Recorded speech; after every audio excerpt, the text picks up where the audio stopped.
आइए खबर शामिल करते हैं ननकाना साहिब से।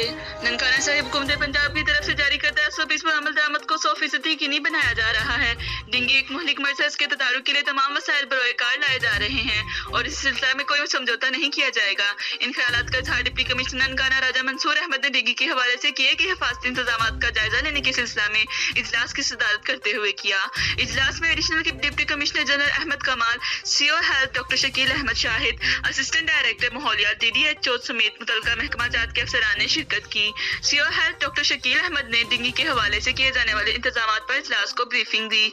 इस मौका पर डिप्टी कमिश्नर ननकाना राजा मंसूर अहमद ने कहा कि इंसदाद डेंगू मुहिम पर 100% अमल दरामद वक्त की अहम जरूरत है। हम सबको मिलकर अवाम नास की मुश्तरका काविशों से इंसदाद डेंगू से मुतल्लिक इंडोर आउटडोर सर्विलेंस के काम में बेहतरी लानी चाहिए और इसके नताइज की रोशनी में हॉटस्पॉट जगहों पर मुकम्मल चेकिंग जारी रखनी चाहिए। हम सब ने मिलकर जिला को डेंगू फ्री बनाना है। उन्होंने कहा हमें अपने घर, मोहल्ले, स्कूल, कॉलेज, दफातर और काम की जगह पर सफाई के खुसूसी इंतजाम करने चाहिए।